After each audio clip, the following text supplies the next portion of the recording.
Happy Thursday, everybody. Good news. We are trending sort of everywhere. We are number 7 on Apple Podcasts overall. We are number 10 overall on Spotify podcasts. And this is just the first week of the show, only episode 4. So exciting. But we are also trending all over Twitter and on the internet and on YouTube because I had an appearance on Piers Morgan last night. It was supposed to go for 30 minutes, but it went for an hour and a half.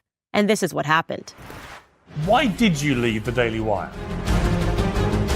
A lot of attention's been focused on you constantly referencing Christ is King. But to deliberately use that phrase was a deliberate act of provocation to people like Ben Shapiro. I want every single person in the world to declare Christ as King, whether you believe them to be a Nazi, a white supremacist, a Jew, a Muslim. It is the phrase itself that I want declared. Who do you want to win the war, Ukraine or Russia? I don't want Zelensky to win. I don't want Putin to win. I believe Zelensky is just as corrupt. I believe he is a criminal. What percentage of a population has to be killed before we can use the word genocide? It's a funny little thing. They won't tell you. She said here, I would stake my entire professional reputation on the fact that Brigitte Macron is in fact a man. With that statement, your entire professional reputation goes up in smoke. Burn. You got me. You go, girlfriend. I'll bet you $100,000 right now that it is established beyond any doubt that she was born a woman. Do you accept the bet, Candace? Whoa. No. At best, Brigitte Macron is a pervert. Ooh, he came for me last night, you guys. And guess what? I went right back at him. It really is a lesson in how the media works, how the media is constantly operating on our minds. And that is what we are going to get into today on Candace.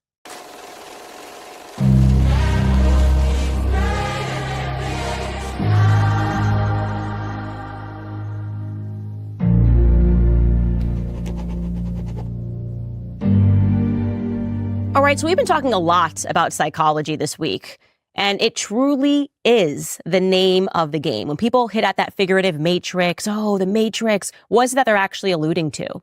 What they're alluding to is the idea that there is an entire system, an illusory system really, that has been created for us, that we are virtually enslaved to this system and that our every action is being dictated by it, and that the majority of us are completely asleep to it. And so you wonder, how could that be? How could that be possible? How could my actions be being informed by some system? And the answer, of course, is psychology. As I said yesterday and the day before, there are forces that are impacting your psyche every moment of every single day. And the biggest contributor to that is, of course, the media black magic. So yeah, yesterday I joined Piers Morgan. The team told me it's going to be 30 minutes. We're going to talk about some things, promote your show. And of course, I already knew it was not going to just be 30 minutes. I knew he was going to throw absolutely everything at me. But I went anyways because I think it's important for people all around the world to see that you don't have to fall for these government and media initiatives. You can stand on what you believe and you can survive. And so, yes, it has been trending all over the internet. And I want to bring for you guys, in case you don't have an hour and a half to dedicate to me and Piers Morgan, really the top 5 moments. So let's jump right into it.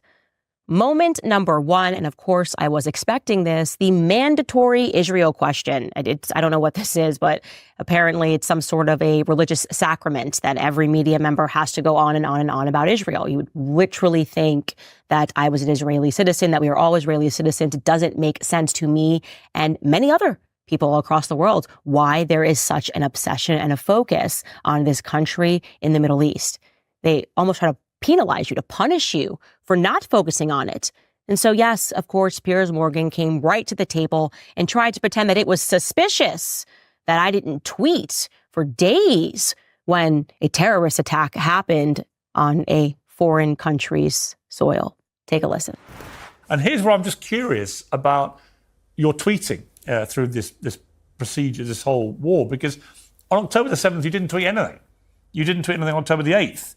And October the 9th, you tweeted, so much world peace ever since we got the orange man out of office. So glad the adults are back in charge.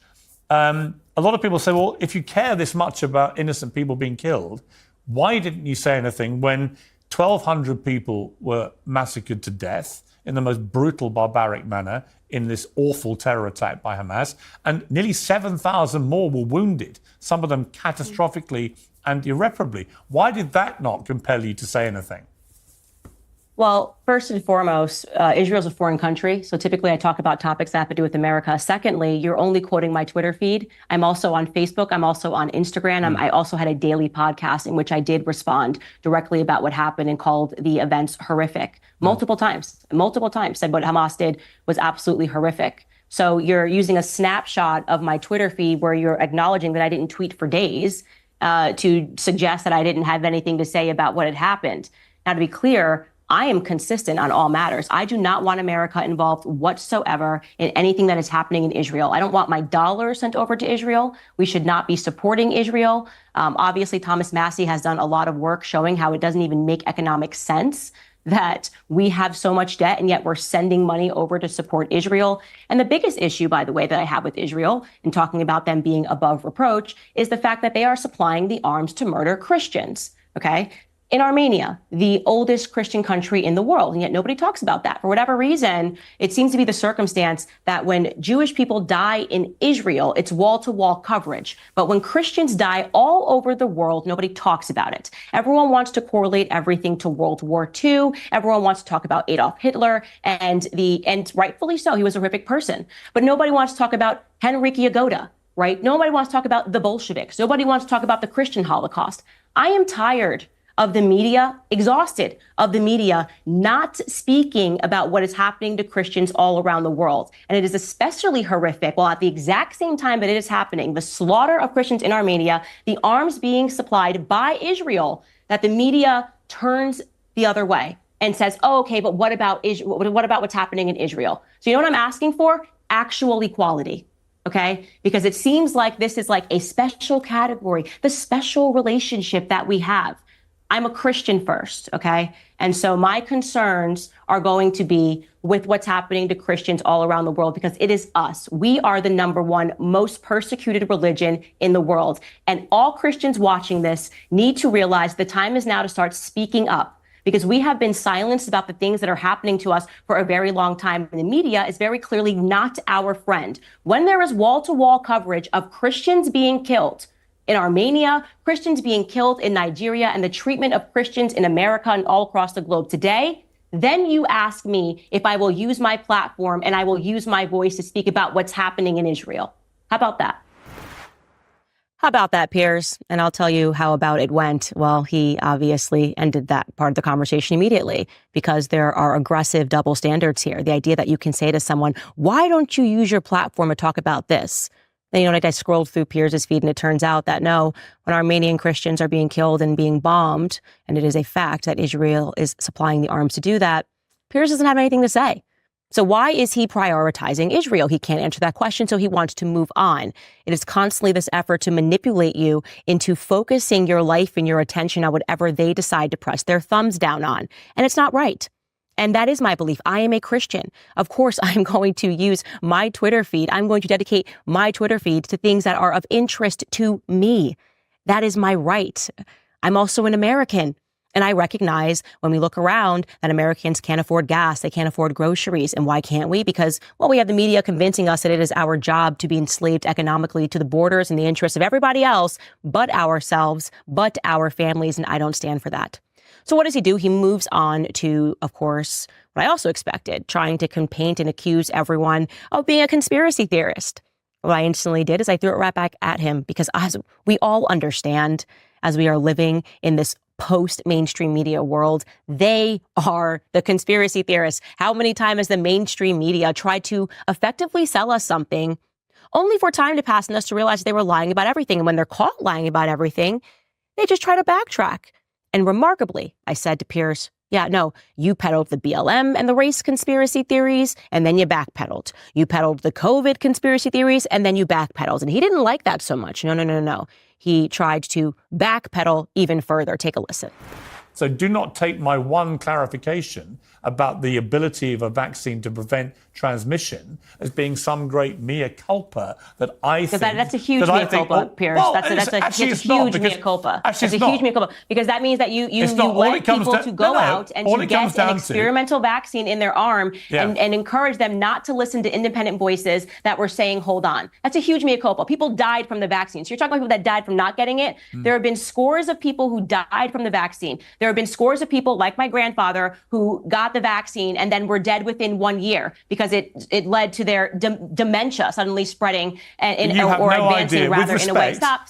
I let you speak about your mea culpa. You do not know that was down to the vaccine, do you? Okay. First and foremost, they have admitted so much. They lied about the 6 feet social distancing. That just came out 2 weeks ago. And you were on the side of all of these people. So don't pretend that that's a small mea culpa. People died from blood clots pertaining to the vaccines that you were telling them to rush out and get, okay? People died had they have waited and perhaps listened to independent voices who understood that there was some government... No, I let you talk about your mea culpa.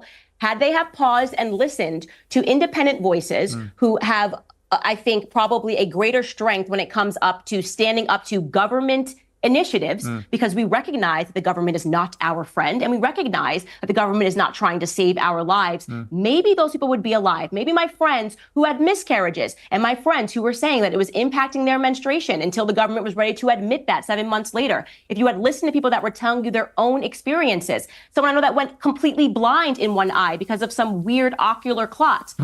So don't pretend that's a small thing. I just want to say, I'm happy to accept that you've changed your mind. Let me respond. But don't pretend it's a small thing. People died from the vaccine. Let me respond. And by the way, I want to be clear for people watching this. He's saying still get it. I'm saying still don't. Just so you can hear a different opinion, do not allow the government to put that in your arm. Okay. God's system works. The government is not fixing you in any regard. Honestly, he didn't know what to do with that. I mean, they are so used to being able to spike the ball. The experts, that's actually how he began it. I should have showed you that portion as well. But he starts talking about how the experts, confirmed and the scientific studies confirmed. And he's just making a small mea culpa.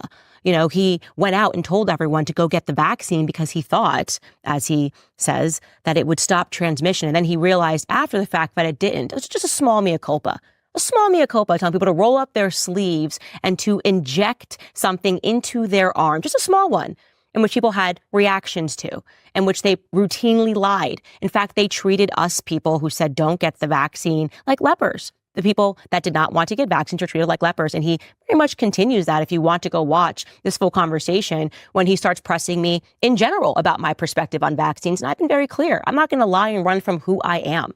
I do not vax my children, okay? I dedicated an entire show to diving into the history of vaccines because what happened during COVID, the first time people woke up to the idea that an entire ecosystem can be telling you something that is untrue, that has been going on actually for a long time. And so my job is to give people information. And of course, his job is to pretend it's all a conspiracy theory until the conspiracy theory is proven true. Which brings us, of course, to Brigitte Macron. It was trending. Piers Morgan threw down the gauntlet. He said, $100,000, Candace, to prove that Brigitte Macron is a man. Now, of course, he did this for a little bit of theater. And what he offered was, Brigitte Macron is suing the journalist that worked on this story for 3 years with genealogists and showed that Brigitte Macron simply didn't exist for 30 years. But her brother, Jean-Michel Trogneux, did exist for 30 years. And then her brother disappeared and Brigitte Macron suddenly arrived. And the two of them have never been seen together. And she refuses to answer any questions or to produce a simple photograph of herself. But the job is, of course, to make it look like these journalists and Candace telling about the story. That is so crazy. No, what's crazy is how easy it is to debunk the story, but to instead be taking people to court. So listen to what Piers Morgan had to say about that. Where is your evidence that Brigitte Macron is transgender? Well, I did an entire series talking about where this came from. And first and foremost, you're pretending that I'm the one that promulgated this. In fact, it was 3 journalists in France that worked on the story for 3 years. Right.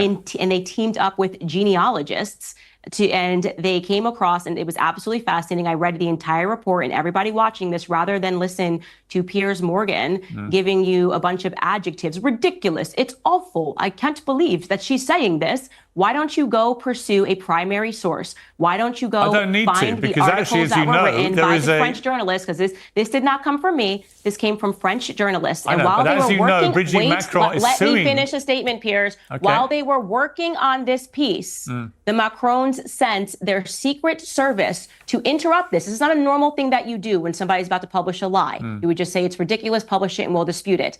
They sent the secret service to intimidate these journalists. They took their phones. They held them. They wanted to know everyone who was working on the piece. And what they uncovered was absolutely fascinating. What they uncovered was the fact that Brigitte Macron, who alleges that the person that they are saying is her is actually her brother, who's never been seen and who they never produced, that Brigitte Macron lived as a man for 30 years and then transitioned at the age of 30. So he's trying to tell you this is crazy, this is wacky. Why don't you just go pursue a primary source? Well, I'm not the primary source. It would be very easy to dispute this. All Brigitte Macron would have to do is produce a single photo of her in the first 30 years of her life, or to go on a little walk with her brother, who she alleges that she is not. Show me the proof Donald Trump isn't transgender. There's tons of photos of Joe Biden growing up. I think Donald Trump was born a woman. Show me the proof. Okay, there are tons of photos of Trump 20 years ago on Oprah. What are you saying? And as a mother, it's 30 yourself. years of living. Just show a photo of yourself. We don't need to be debating it. Just show a photo of yourself. And as a mother yourself, you have no qualms about the hurt that you're causing her kids with this kind of claptrap. I mean, eye roll. Please stop with the sensitivity. You've decided that you want to lead a country, okay? Honesty is demanded. More journalists should be prodding into the story internationally to see what's actually going on here, because at best, you have a perverted story that, in my view, leads way too closely into pedophilia. Just a story of how they got together is weird. You have a allegedly gay man, the person who's had gay affairs with him has spoken out, talked about the drugs that he has done with Macron, and you have these two people who are utterly demented leading the state of France. And that, my friends, is how you stand on business, okay? You're not going to gaslight the public. I saw this clip, actually, and I can't find it on the internet, but it was just the Tate brothers, and they were talking about how wrong all of the experts and all the scientists were on COVID. So how is it possible that so many people from the wrong side of the tracks, the Tate brothers, Candace Owens, got it right on COVID, not the experts? And what they implied is just all you have to do is live a little, right? A little bit of street smarts goes a very long way. All these people and their degrees, do they have street smarts? Have you lived a little? Is it a normal thing if somebody is working on a story alleging that you lived as a man for 3 years? If someone right now called and said, the Daily Mail is working on an article that you lived as a man, Candace, for 30 years, do you think I'm going to call the police and the FBI to get involved in the story? Using the arm of the French Secret Service to go intimidate the journalists, to hold them in a cell, take their phones, ask who else is working on the story. That does not make me think that you are innocent. That's nonsense. I would be like, publish the story so I can debunk it, because you just don't go 30 years without having your photo taken. You just don't go 30 years plus saying that you've had 3 kids without having your photo taken. It doesn't work that way, okay? I'd say, here you go. Here's my high school yearbook, my middle school yearbook. Here's me as a baby. Here's me with my family. Here is a litany of photos that you can look through to establish the fact that the person who published this article is an absolute kook. But they aren't doing that. What they're doing is they're getting the media journalists to say, oh, it's so crazy. I remember Barry Weiss actually tweeted from the New York Times and pretending to be independent. So crazy that she said this about Brigitte. Stop using adjectives to describe people who have common sense, okay? Present the proof. You should just say, Brigitte, one photo. And when they actually presented one photo, it ended up being Brigitte's daughter, Tefan. Okay, there is a story there. The French people have been trying to get it out for years, and the fact that they are using the court systems to intimidate journalists is not a good thing. So, like I said, when they use these sorts of tactics, you have to stand up to them. And of course, this brings me to the last moment, which I just love so much, is when they've really got nothing left, they always do this appeal to authority. And Piers Morgan wanted to remind me that he has degrees in journalism. He is a reporter, a real reporter. And who am I? Take a listen.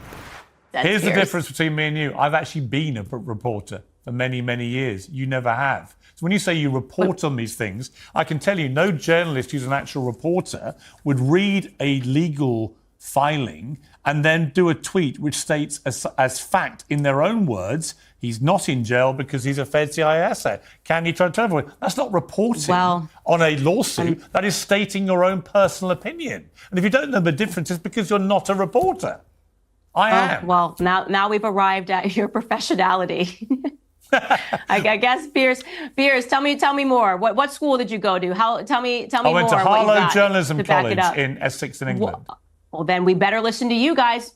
You heard him. We got to trust the experts. And Piers has been a reporter, and he went to a journalistic law school. And therefore, whatever conclusions he makes are the professional and the correct ones. And you should definitely listen to Piers Morgan. I do know the difference between reporting on a lawsuit where you're one removed from the contents of a lawsuit and stating something as fact. But I don't think you do because you've never actually been a reporter. That's my point. Ooh, burn. You got me. You go, girlfriend. Girlfriend did get me. I'm going to start talking to you guys like that. You're not a reporter. Yes, you're not a reporter watching this show. You're not a reporter. But do you know about anything? You're not a reporter. Have you lived? Doesn't matter. I'm a reporter. I know things. I know how to read the lawsuits and what's to do with them. And this, my friends, is why the mainstream media has fallen apart. Constantly speaking down to people, making assumptions about people, talking about, I went to Harlow College and I've got a degree in journalism. Yeah, Piers, well, as a reporter, you should know that you probably shouldn't get all of your information from Wikipedia. I didn't take the bait. I didn't respond to him. But the facts of the matter are, I, too, also have a degree in journalism. In fact, I have more degrees than Piers Morgan does. I have a bachelor's degree in journalism and in English, and he just has one in journalism. But it doesn't matter. It doesn't matter, which is why I didn't say it. But it is funny. He's a reporter. Lastly, and I think this really was my favorite part, when he went on this whole bit talking about Taylor Swift being wonderful because, of course, you must also sacrifice yourself to Hollywood. Hollywood's so amazing and she's great. And he told me he was taking his daughter to a Taylor Swift concert. He didn't understand how I didn't view her to be a feminist icon. She's got so much money. She's got so much success. Of course, every woman should be measuring themselves according to how much money they have in their bank, right? No. Take a listen. Who's your idea of a feminist icon in the music business? Feminist icon. I think feminism sucks, but a woman that is someone to look after. My grandma. No, in the music business. Who's the one? I think Hollywood's demonic, so I don't model myself after people in Hollywood. Just my grandma and all of the stay-at-home moms who give every bit of themselves every day to their children. Those are my icons. Those are my feminist icons. Fair enough. He had to let that one go too because he's never heard it. What do you mean you don't have a celebrity crush? What do you mean you don't have a feminist icon? What do you mean you don't think Hollywood is amazing? I don't. I think it's lame. I think the media is lame. And I have way more fun looking and being inspired by the tons of women who listen to this podcast, the men who listen to this podcast, listening to people who actually strive toward having good values. And what it means to have good values means to put faith and to put family first. And it begs the question, what kind of a future do you want to leave for your children? A life of freedom, peace, prosperity? We know, especially now, that these are not guarantees. It's up to us parents and grandparents to instill knowledge and a love of liberty in them. Public schools are definitely not going to do it. By now, you've probably heard of the Tuttle twins. These books are absolutely blowing up. They teach kids economics, history, and the principles that make a free world. So if you've been waiting for the right time to get the Tuttle twins books for your family, now is your chance to get an amazing deal. Just go to TuttleTwins.com/Candace and you will get the books for 40% off. Give freedom for your kids and you'll be supporting the all new Candace Show. That's at TuttleTwins.com/Candace. So go, because I know if you're like me, you read your kids' books every single night. And these are great books to read to your children. Yes, the Tuttle Twins books make the core ideas that build a free and prosperous world simple to understand. And that's all I'm going to say on that topic. All right, guys, now it's time to get into some stories. But first, reminding you to subscribe to the YouTube channel. There really is not going to be many of these Stannis Cups left because we are almost at 2 million followers, which makes me so happy.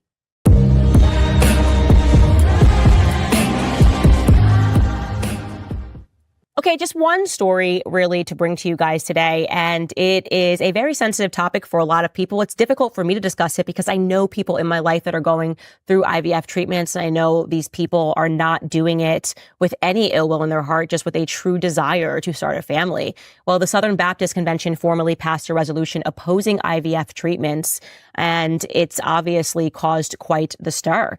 And their arguments are simply that IVF technology regularly engages in the destruction of human embryos in the process. And of course, this is true. They are saying, quote, "We grieve alongside the couples who have been diagnosed with infertility or are currently struggling to conceive, affirm their godly desire for children, and encourage them to consider the ethical implications of assisted reproductive technologies as they look to God for hope, grace, and wisdom amid suffering, and be it finally." That is what their formal resolution states. Again, this is a very hard topic because, as I said, I have friends that are going through this process, and it's difficult when you are attached to a topic emotionally, like knowing how much they just want to start a family, to really think about the implications of what is being created with IVF and these things that are happening, these moral questions about the fact that, first and foremost, what it has done is it has allowed homosexual couples to have children. What do you believe in? Do you believe in that? Do you think that that provides the best opportunity for children? Of course, it is interrupting the natural biological process. It gives the state a lot more power, right, to decide when somebody can conceive. And my personal opinion is that it has become an industry that has so much immorality that is shrouding it. This is not to say, by the way, because I am sure people listening to this show have gone through this process, that you yourself are an immoral person because you want to have a family. But we always have to weigh things according to good and evil, right? How much good is being brought versus how much evil is being brought into the world. Obviously, the Catholic Church, which I'm a part of, is very strong on this. They have always stood against the concept of IVF. And I, in the beginning, before even thinking about faith many years ago, when I knew someone who was going through IVF, I thought, this is wonderful. This is an opportunity that science can help these people conceive. But then I got further in my thought, and I got further in the study of history, and I've realized that actually it is science that is disrupting their ability to conceive. When you think about all the women that are having issues conceiving, there is a reason for that. So much of that is the natural result of the hormonal birth control pills that they are taking that is disrupting their natural body from working for years before they even get to the idea of whether or not they want to have children, before they even think about that. It's why I have dedicated so much time into creating the Shot in the Dark series. A great time for me to tell you guys who are listening. Many of you have asked, when are you bringing that series back? I'm going to re-record everything, and then sometime in September, I'm going to drop that series. And we were beginning to just get into birth control and birth control history and looking into all of the inserts and what they openly tell you about hormonal birth control that women don't consider when they're 15 and they go to the OBGYN and they tell them, here, take this pill because you have acne. So it's a lot of things. And I think it really all begins with true education, not indoctrination and propaganda, and the ability of thinking that, oh, well, you're going to be able to decide when you have sex and that's the beauty. You're going to have less pimples and that's the beauty of birth control. We got to start thinking more, and we need to be able to pass real education on to our children. All right, guys, we are already somehow out of time, but not before I jump into some of your comments. First up, we have Nash Hill. He or she writes, staunch pro-choice liberal here. Started watching Candace months before an unplanned pregnancy. Let's just say my unborn daughter can thank Candace and these preborn ads for changing my stance on abortion. 8 months down, a lifetime to go. Hang in there, mamas. Keeping your baby is a blessing, even on your own. It's been difficult, but still made the right choice. The right choice is not always the easiest. I love this so much, which of course is the reason that we absolutely should talk about preborn right now. According to a recent report, Planned Parenthood continues to rake in billions despite the dwindling clients. The biggest takeaway is that Planned Parenthood is generating vast profits, which includes millions that are coming from taxpayer funding. We are funding the death of children. It is wrong. It is barbaric. It is like an Aztec civilization. We're sacrificing children, and we're telling mothers that it's okay because you don't want to be bothered by having a child, even though it's the greatest blessing of my life to have children. So what we need to do as the people that are unwittingly funding these via our tax dollars, millions of dollars to support these people, is to make sure that we reverse it in our own capacity, to make sure that we steal the clientele from groups like Planned Parenthood, that we take these babies that they are trying to kill. And Preborn is able to help us do that. They operate on a very slim budget, rescuing over 200 babies' lives every single day with no government funding. Preborn's network of clinics are situated in the darkest corners of the nation, competing head-to-head with the abortion giants, and they need our help now more than ever. When you donate $28 to Preborn, you will offer a free ultrasound to an expectant mother, like the one that you just heard for, that is caught in a crisis. Once she hears that baby's heartbeat and sees that precious life, her baby's chance at life doubles. So sponsor a precious baby's life today. Your tax-deductible gift will go directly towards saving babies' lives. You just dial pound 250 and say the keyword baby. That's pound 250 baby.